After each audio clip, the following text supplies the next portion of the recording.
Moosonee, the end of the line. Moosonee and Moose Factory are the main centers of activity in the Hudson Bay lowland, an area with few developments and even fewer people.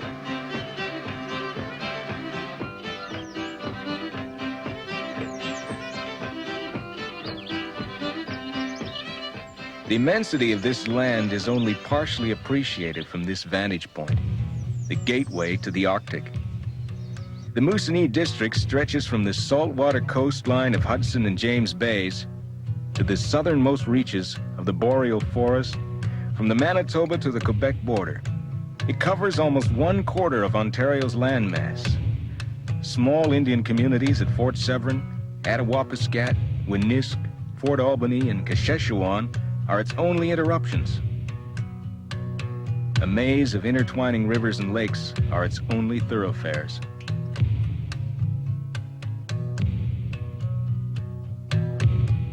The enormous inland seas of Hudson and James Bays are masters over this domain. They control the climate, producing a pattern of seasons unique from anything experienced in southern Ontario. The lowland surrounding the bays is primarily a poorly drained plain of muskeg, bog, and fen. The tundra, a continuous band of permafrost along the coast, prevents rain and snow from penetrating the land and accounts for its waterlogged nature. Cladonia lichen thrive along the banks of the coastal slot lakes in a velvety green blanket, while inland spruce and tamarack line the riverbanks. For half of the year, the rivers are frozen, making canoe travel impossible. When the ice finally does thaw, it is a time for both celebration and misgiving. Transportation and communication are reinstated, but flooding by ice jams at the river mouths becomes a major threat.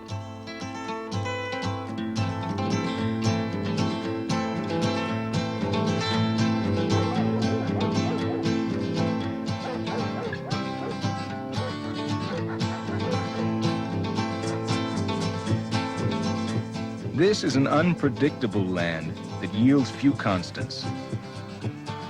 Yet there will always be the geese, returning to signal the end of a long winter and the beginning of a time of plenty. It's the time of the year when the goose comes about. Out in the sky, beckon to the geese.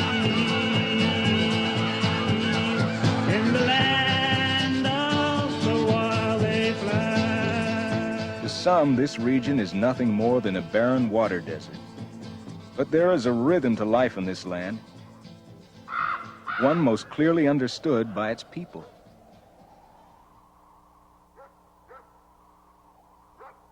The Cree live in scattered locations at various times of the year near the mouths of the rivers and in the interior of this area.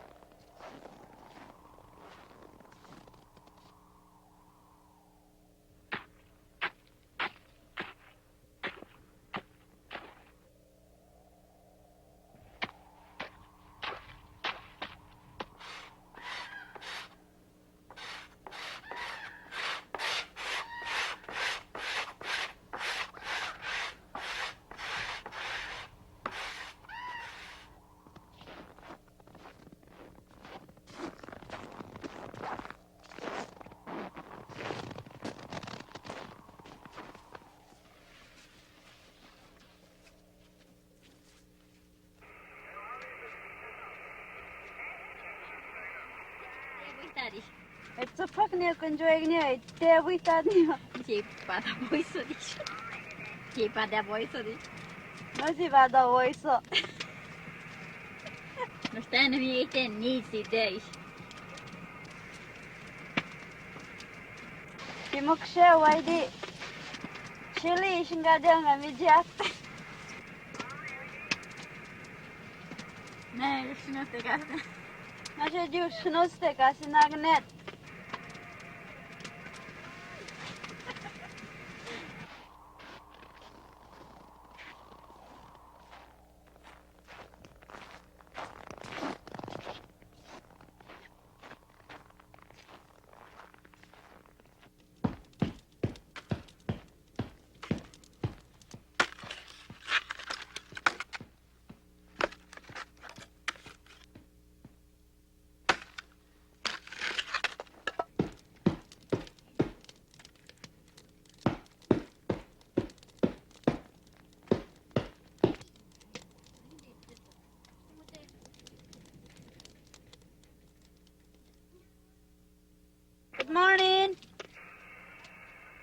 Ready. Ready, George Kisbeton?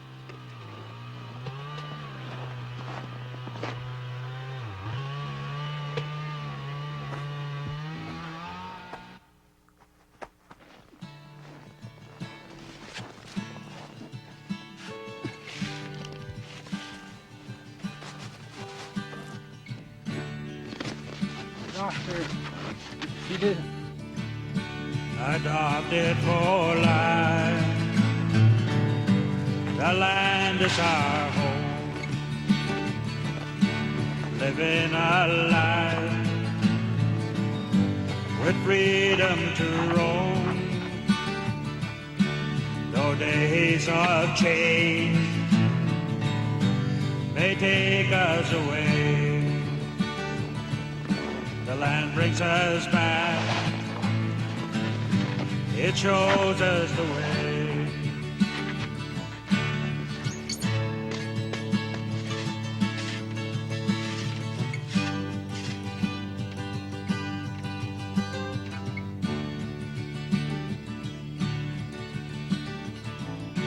Please give her your love, child of the north. Please give her your love, child of the north. Please give her your love, child of the north. Please give her your love, child of the north.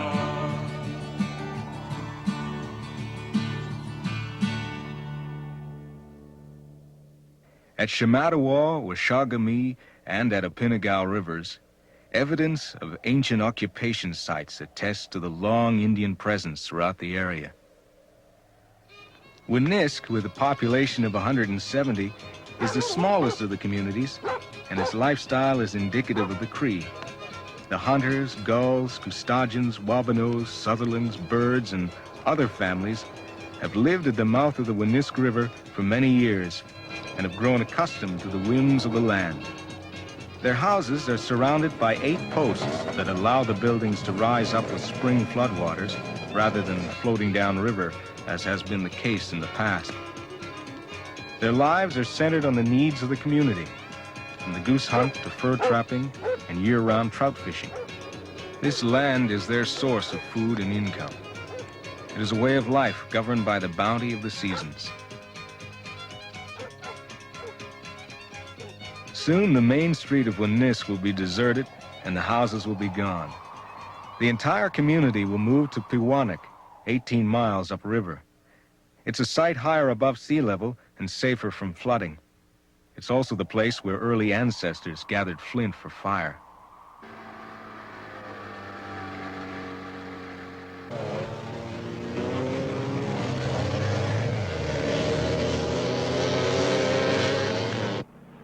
Change is something the Cree have had to confront regularly over the past 20 years. Technology has simplified their lives, but it has also scattered families and disrupted traditional patterns of existence. In spite of this, the ties to the past are still strong, and the ties to the land even stronger.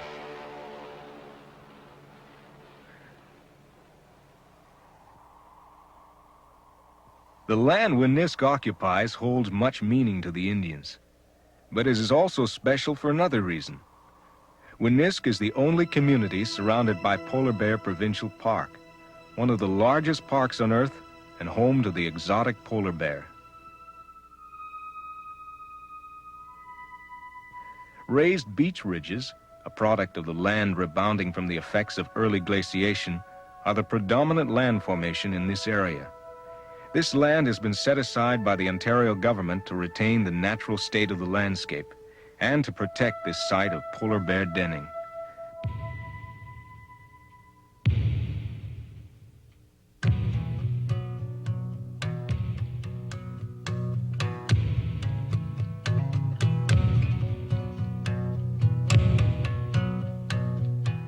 The mighty polar bear, Wabusk, ranged freely over the park's tundra terrain. These rugged marine mammals live along the beach ridges and hundreds of miles of adjoining pack ice to feed off the many seals attracted to the area. The long channels or leads that form in the ice are ideal habitat for the seals, as well as other sea mammals such as the walrus and beluga whale.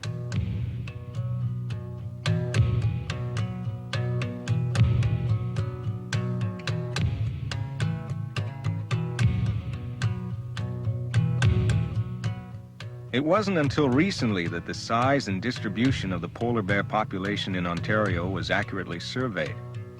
During the summer of 1984, biologists and research technicians from the Ontario Ministry of Natural Resources set up camp to begin the first of a 3-year capture and tagging study of the bears in the park.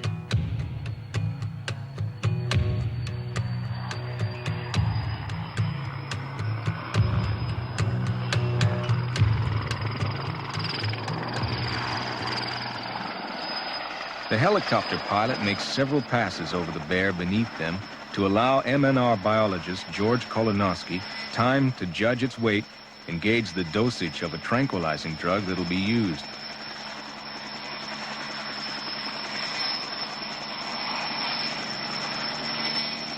Kolonowski trains his sights on the bear and shoots.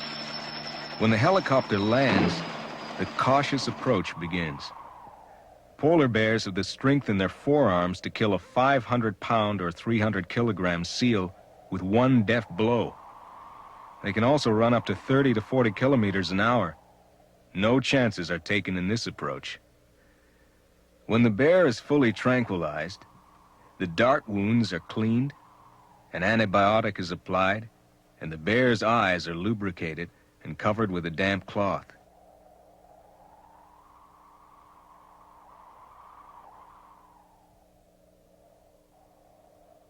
The animal is measured,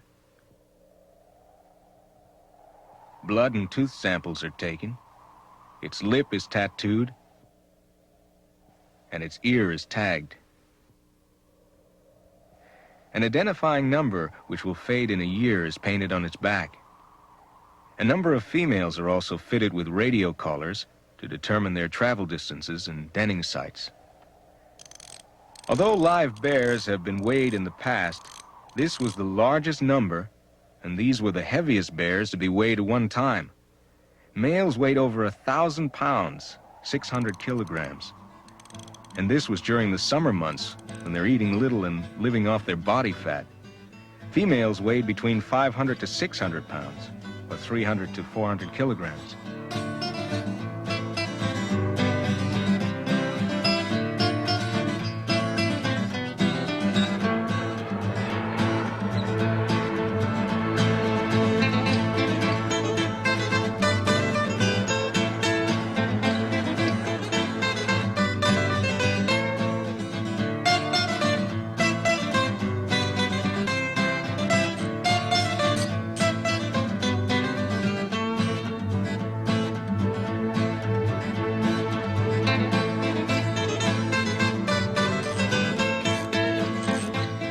Over 200 bears were examined during this period, 50 more than the target number.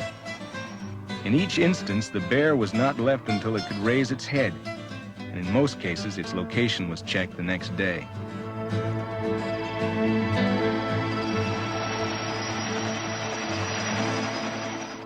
Researchers had to contend with many surprises during this study. There were freak blizzards, a commonplace occurrence in the lowland. Comfortable temperatures one day could become bone-chilling the next with gusting winds and blowing snow. An Otter aircraft from MNR's Moosonee office was equipped with special DC-3 Tundra tires. The larger tires made it possible to set down on the park's beach ridges, but violent weather could still prevent a landing.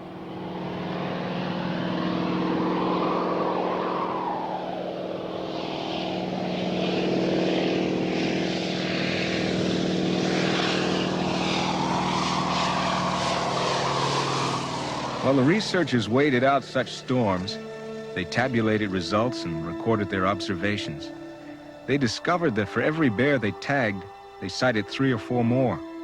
There could be up to 600 bears in Ontario, much more than was originally projected. They also found evidence that some of the subpopulations may be moving between Ontario, Manitoba, and the Belcher Islands in the Northwest Territories.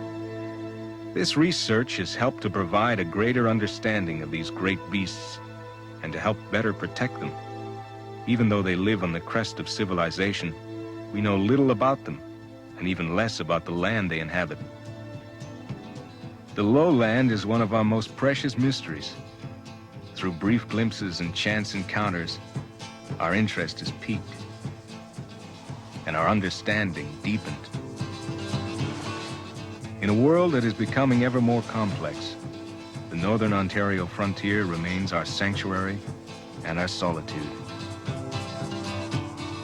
For those who have been fortunate to know it, it is the land of the polar bear and the Cree, the caribou and the geese.